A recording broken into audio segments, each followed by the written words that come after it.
Hi, and welcome to our Level 3 AET Lesson Plan and Scheme of Work presentation to help you understand lesson plans and scheme of work in more detail.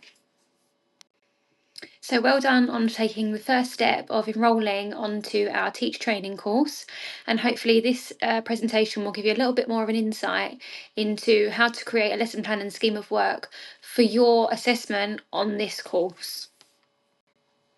So firstly, what is a scheme of work? So a scheme of work is a document that holds lots of information about a whole course from start to finish. It has each day represented on it. It covers the core subjects, the objectives, an overall description of the group and the class that you'll be working on. And the idea of this piece of document is that anyone can pick it up.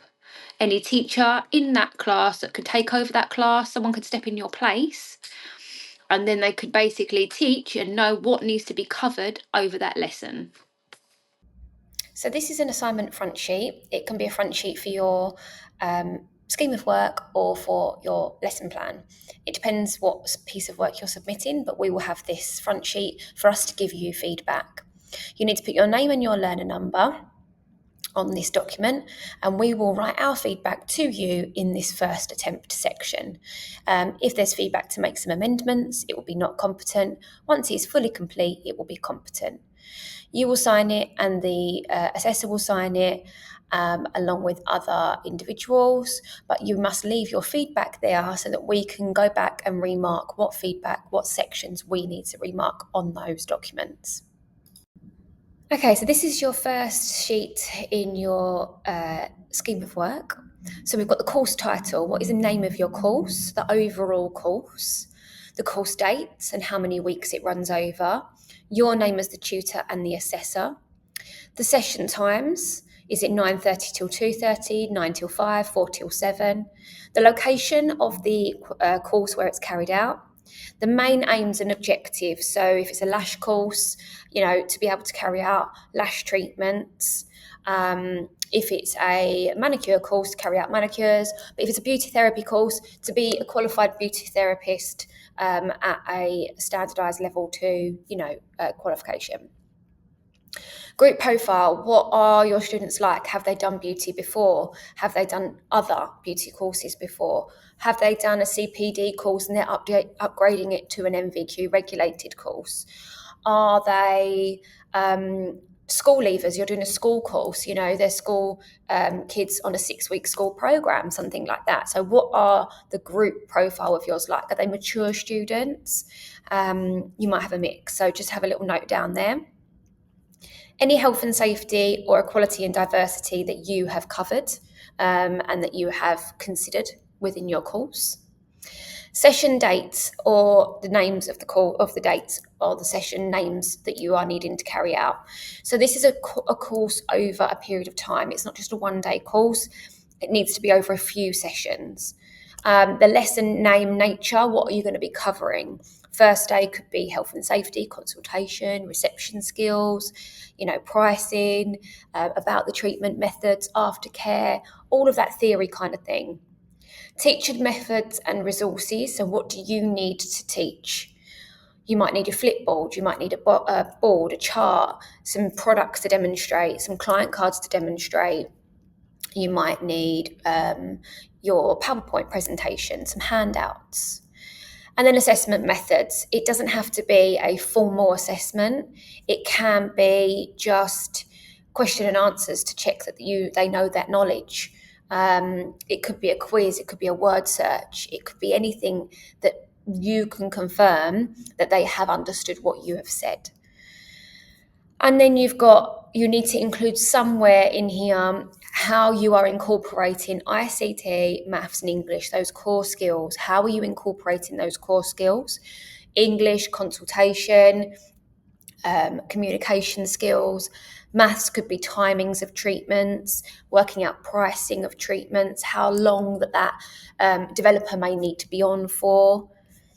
And then maths, English, and ICT. So it could be your computer skills using a check-in system, a booking system, checking in clients, emailing clients, using anything that would need some computer skills within that course. It could be, filling out an assignment or a test online, something like that. So how they're going to use those computer skills within the course.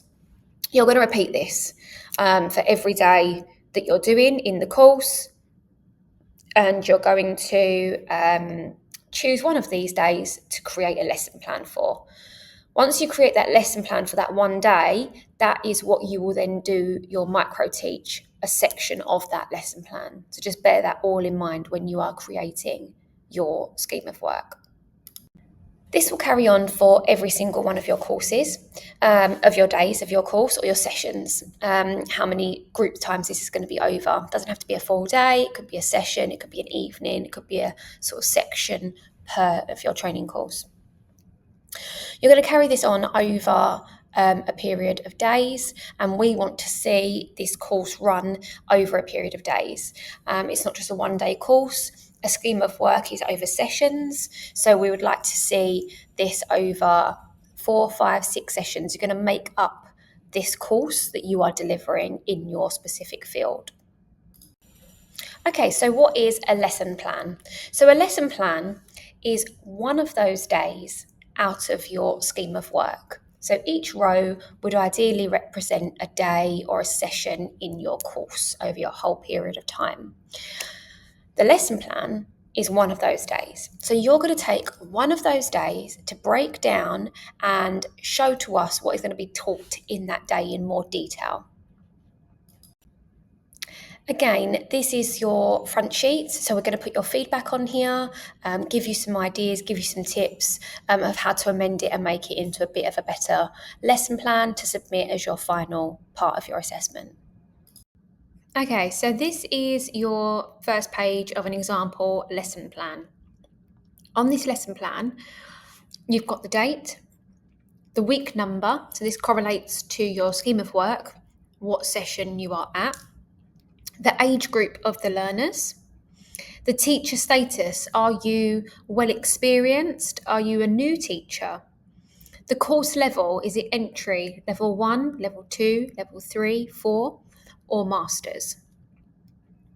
The mode of attendance, the day and the time of the class, how often they're coming, every Monday 9 till 3, every Tuesday evening 7 till 10, something like that.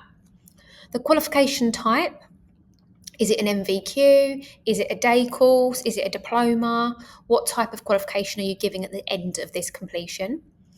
The number on the register, how many people you have here. What nature of the session? Is it a lecture, a seminar, a tutorial, a lesson, a workshop, or a practical? And then the group overview. So this relates back to your scheme of work. Are they coming to you weekly? Are they students that have already done nails for a really long time? Are they new to the industry? Is it just a sort of dip your toes in workshop that you could be running somewhere to see if they want to get into nails, or maybe a group of learners at a school and you're running a 6-week workshop on nails? Previous learning where students are applicable, so any there information that you can provide, that you can give some information about the learning of the students that they've already done. And topics to be covered. So 3 main learning objectives or outcomes for this session that they will be able to do. The students will be able to name all of the bones and muscles in the hands and feet. The students will be able to provide a manicure at the end of this session. A luxury manicure, a spa manicure, a classic manicure, a mini manicure. What is the goal? The students will be able to take payments from reception from their clients. What are the main objectives? It should be the students will be able to, but it also could be the students should be able to or may be able to, because they might not be able to complete it by the end, but they should be able to. Okay, so this is your second page of your lesson plan.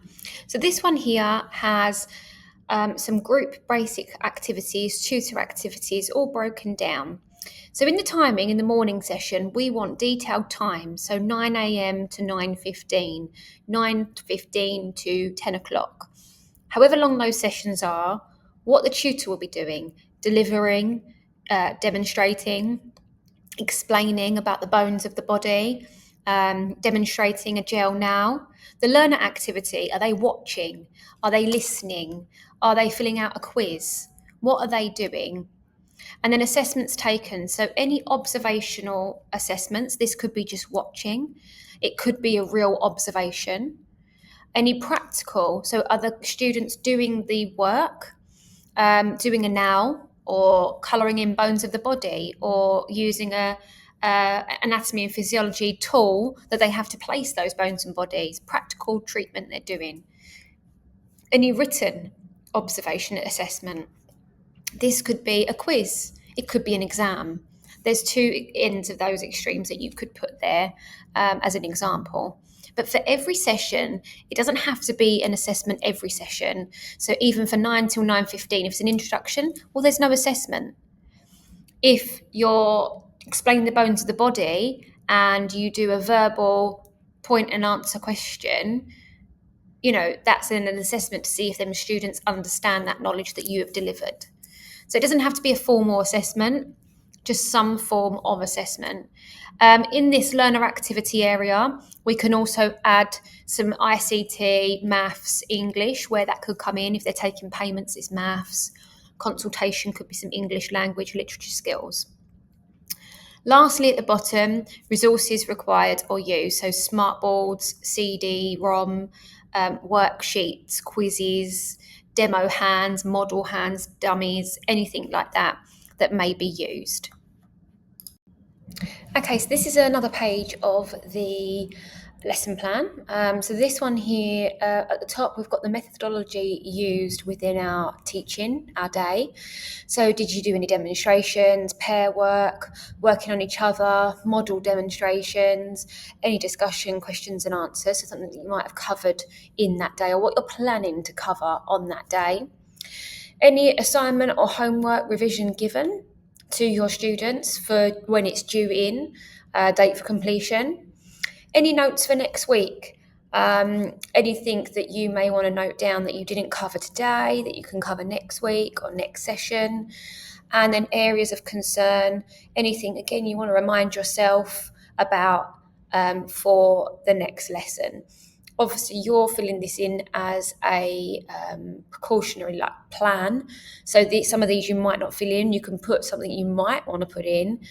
Notes for next week, don't forget to do X, Y, and Z. But areas of concern you're not really going to put in as a plan because you're not going to know until that actually happens, because this is a live working document. Okay, so this is your another page of your micro-teach lesson plan. So this one's a self-evaluation. You're going to fill this in after your session.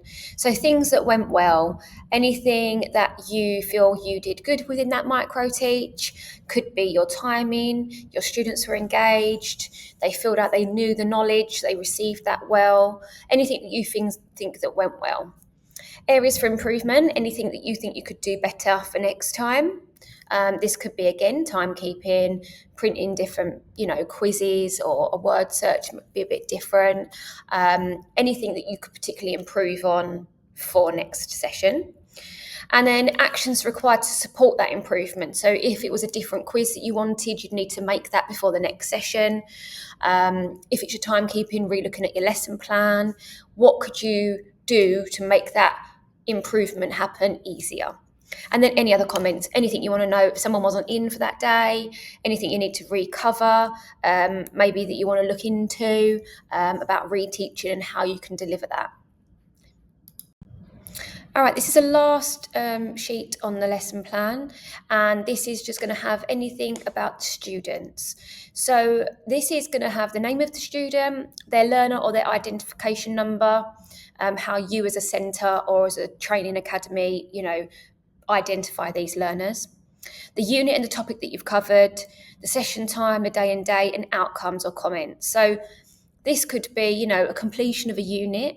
If they're on a regulated qualification, this could be just that they've completed manicures or completed pedicures, all students. It depends on the level and the regulation of your qualification. This could be really in depth. You could have a different actual log of how you track their competence. But this could be something really small. If it's a diploma course, they've completed their case studies or something like that. Competent, obviously they've passed, or not yet competent. They're working towards.